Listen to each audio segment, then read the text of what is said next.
When the temperatures dropped below freezing earlier this week, water lines in several of the Pruitt-Igoe apartment buildings broke and the subsequent flow of water turned into ice.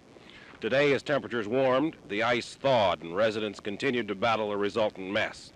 At 2311 Dixon, a sewer line is broken, and now raw sewage bubbles out of the ground like a malevolent spring. In the building itself, residents and maintenance crews are working to clean up the mess.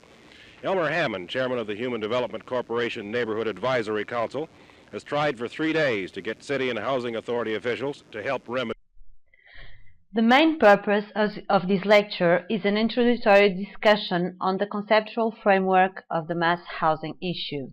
The lecture begins with a 7-minute film based on the New York Times archives called A Short History of the High-Rise.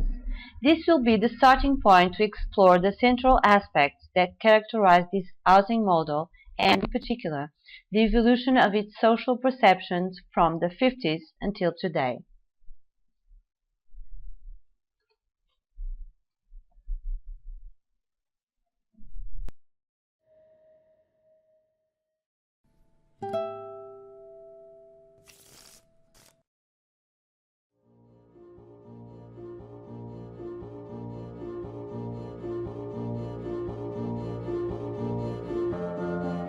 Looking back now, it's hard to believe there ever was a time when the standard high-rise was so universally beloved and in its prime. The century of the high-rise. The whole trend started with apartments like the luxurious Dakota building. It set an example for the middle class to also desire vertical living. By mid-century, the state-funded high-rise was an iconic emblem of the period, as one of the most commonly built forms of the century, numerous and myriad. A blunt instrument in the century-long struggle to find a place less obscure for those in the middle, somewhere between the rich and the poor.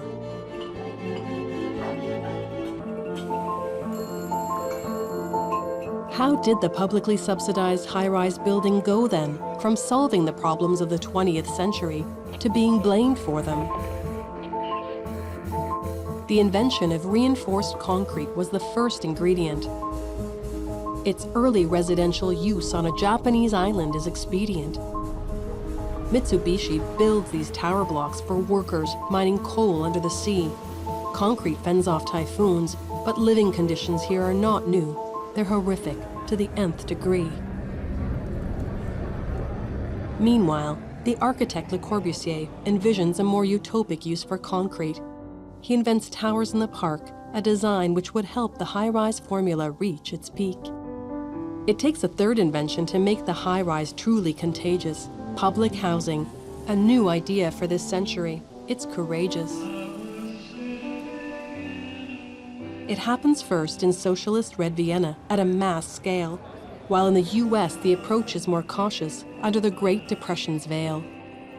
Mayor LaGuardia builds the first houses with New Deal money to progress, but proves that public housing is possible even in the chief capital of capitalist US. Master builder Robert Moses quickly gets to work. The war is over. The global population booms. And for the next 2 decades, the mass housing experiment blooms.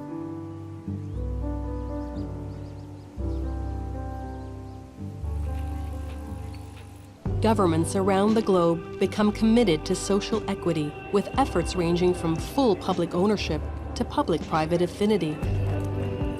The Soviets call it housing for the new man. The capitalists call it a middle-income housing plan.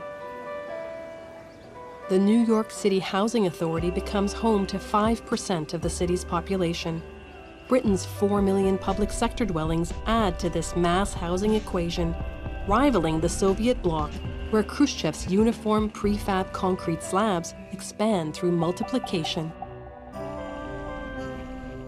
From Russia to Germany to Mongolia, 60 million people today still live in this high-rise cornucopia. Publicly sponsored housing isn't everywhere the diet. Beyond Europe, North America, and the Soviet Union, high-rise development is rampantly private. Except for Singapore, Hong Kong, and isolated experiments, such as Tlatelolco in Mexico City, with ancient Aztec inheritance. The mass housing experiment is a decades-long story of idealism and destruction. Robert Moses's urban renewal obliterates neighborhoods and boosts the crime and segregation it claims to put in reduction. It leaves an often brutal legacy. Take the Bronx Air Rights building over yards of rail, or the bridge towers over a highway. The noise, the fumes, such an epic fail. At Ronan Point in the UK, a prefab building is so shoddily built, it comes down on itself, taking with it 5 lives. The high-rise honeymoon is ending. What survives?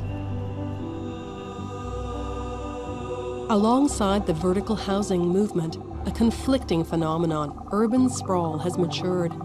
The white middle class flees downtown on the highways planners such as Robert Moses secured.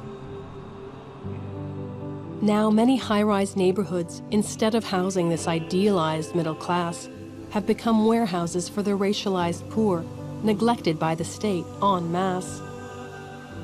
The buildings fall apart from mismanagement, crime, corruption, and abandonment.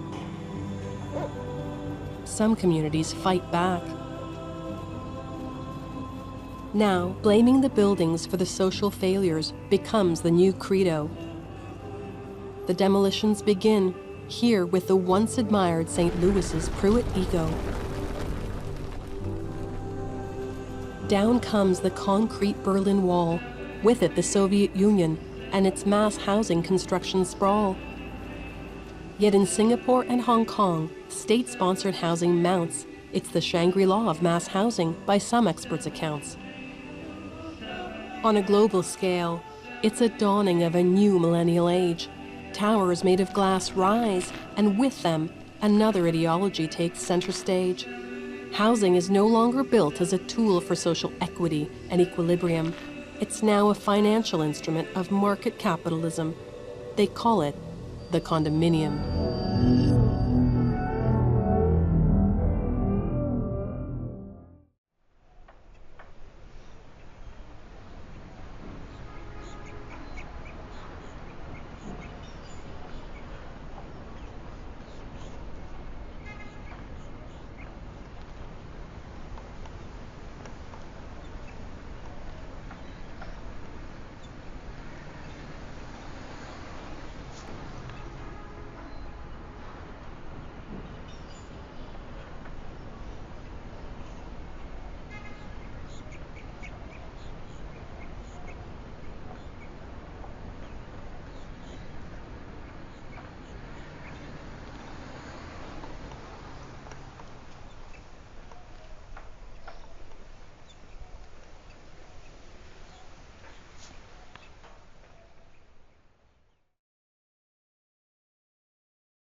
This video, published in the New York Times, is a very synthetic but accurate document about history of mass housing.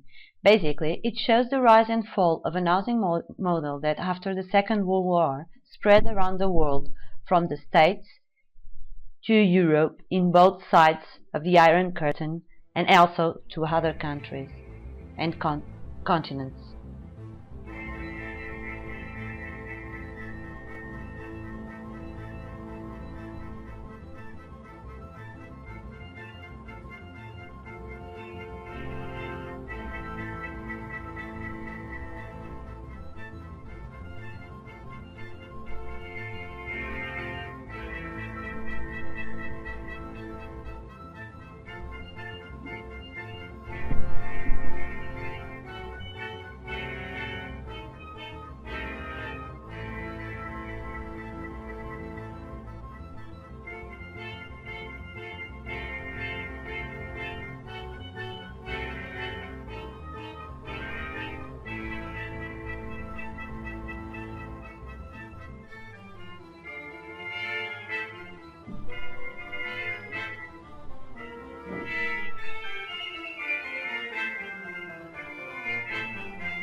Before defining mass housing, let's talk a bit about its origins.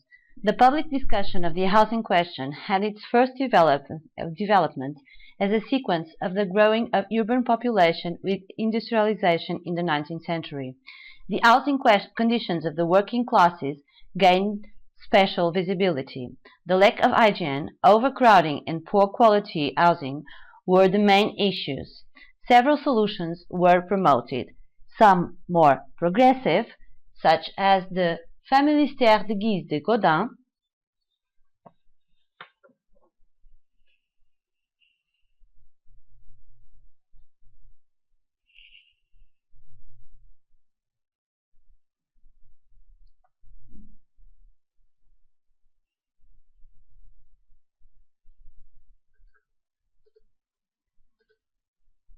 and others were more conservative, more based in a paternalistic and social control ideology, such as company towns and les cités ouvrières.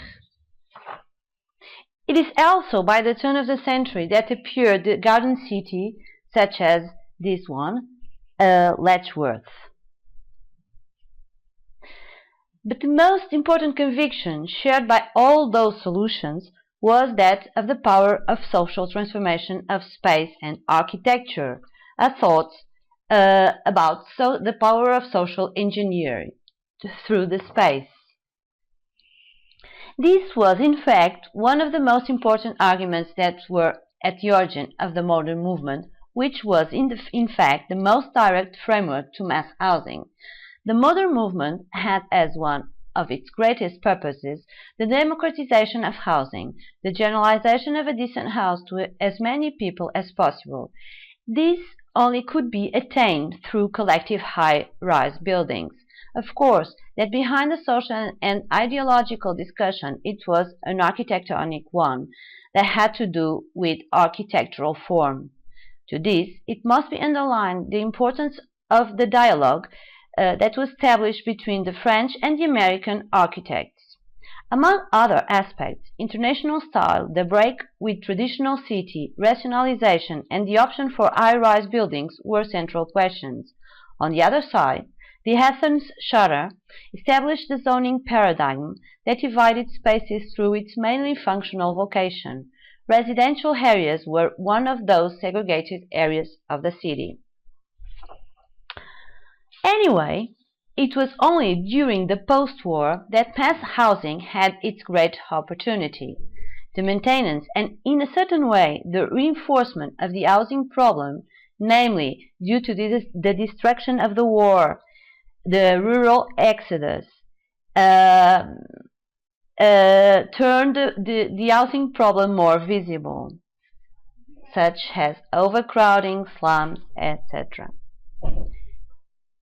The emergence of a welfare state, the baby boom, the economic expansion were, however, the other factors that turned possible the resolution of the housing problems for the masses. But what we talk about when we talk about mass housing? First of all, we are talking about the same housing model that shares the same characteristics. Namely, we are talking about an architectonic and urban housing model. And those characteristics are the dimension and high density through the concentration of several high-rise buildings with more than 5 stories. These buildings have the same form, the blocks and the towers. Usually, those buildings have a repeated architecture. They constitute autonomous neighborhoods, introducing a rupture with the consolidated urban tissue. There are other aspects that characterize this housing model, but they may differ between countries and even within countries. We are talking about location, promotion, population that may change over time, and the building period. Regarding location, it is true that the majority of these estates are in the peripheries of cities, and they are strictly related with the metropolization processes and the constitution of the suburbs. However, there are some cases in which we can see it within the urban ring. In more rare situations, they were built in areas with no relation with urban territories. The most emblematic high-rise estates were promoted by states, and they are one of the most emblematic architectonic models of social housing. However, it is also very common that they were promoted by private stakeholders. This is the case of some examples in Portugal or even in Shah's Republic of Iran. This aspect makes a great difference essentially regarding the social profile of the residents. In certain cases, when promoted by state, these status has as an important specificity an original social heterogeneity with a mix of middle classes and lower classes. This was, for example, the case of France and other European countries. Nevertheless, this mixture, based in a naive idea that believed that the spatial proximity of different social classes would promote their social proximity through a sort of medianization, became quite problematic. Instead, it reinforced social differences and the social perception of it to the great visibility of social conflicts. Here, teenagers of popular classes were thought to be the great performers. In fact, what happened in these original mixed states was that middle and high middle classes left those places. This does not mean those neighborhoods became homogeneous, since there are lots of social differences, namely ethnic ones, but they remain as spaces of concentration of social exclusion. There are other states that have as a starting point some sort of social homogeneity. This is the case of those promoted by private stakeholders, with higher levels of affordability that make a previous selection of its inhabitants. But on the opposite, it may also be the case of those states exclusively thought as social housing neighborhoods. The social composition and its future dynamic is one important variable that contributes to the sussex or unsessex of mass housing states. Quoting Wassenberg and all in their text Prospects for High-Rise Housing States, the high-rise wave was more pronounced in northern and western Europe, with a clear peak and a sharp rise and fall. Just as high-rise production was coming to an end in the west, it was accelerating in the east, whilst in the south it continued through the whole period. In fact, what characterizes this housing model is that if in the beginning it symbolized modernity and the great improvement of people's living conditions, with the time it became an evil one that symbolized insecurity, monotony, anonymity, and rudeness. It became the scapegoat of some of the main ghosts of contemporary urban societies, such as social segregation. Pretty Ego, this big state in St. Louis, Missouri, from the architect Yamazaki, was the first and most powerful kickstart to the demonization of the high-rise states. These developments are run by the St. Louis Housing Authority. This is a far cry from the crowded, collapsing tenements that many of these people have known. Here in bright new buildings with spacious grounds, they can live. It was a very beautiful place, like a big hotel resort, I'd say. It was like an oasis in the desert. All this newness. I never thought I would live in that kind of a surrounding. What happened? Well, one day we woke up and it was all gone. We pulled up with the moving van. I knew at that point that it was hell on earth. Pruitt-Igoe looks like a battleground. Vandalism and neglect have left fear among the remaining occupants. In the middle 50s, St. Louis thought it had solved its low-cost housing needs, but instead a monster was created. The experiment had gone terribly awry. It was just uncontrollable.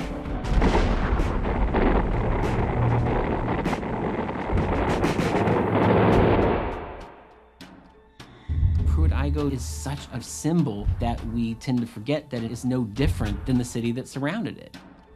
What happened to St. Louis was tragic, but that's simply not how we've told the story. Igo was always fighting against this terrible riptide of destruction in the midst of an economy that was dying. The strong, tightly knit communities and families in which I grew up had begun to shatter, and it wasn't there. And it was one of the most tragic things I've seen. It seemed to me that we were being penalized for being poor. That caused so much anger. Persons that don't have a decent place to stay are willing to take these kinds of chances. Where we live, we're taking chances. This is it.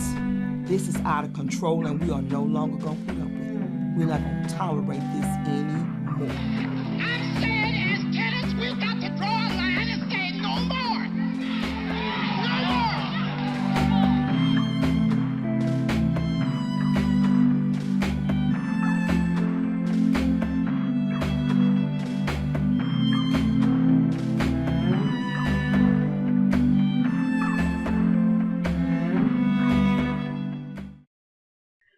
With pre-Igo, modern mass housing was demonized, but what happened with this and much other cases was not fault of the architecture in itself. It was only a reflex of the social context. The original sin of modern mass housing was, much more than a specific housing model, its faith in the social engineering potentialities of architecture. So, to conclude, we may left a question for reflection. Aren't there well-succeeded mass housing estates, and, if so, which are the reasons that distinguishes those from the others that had a more sad fate?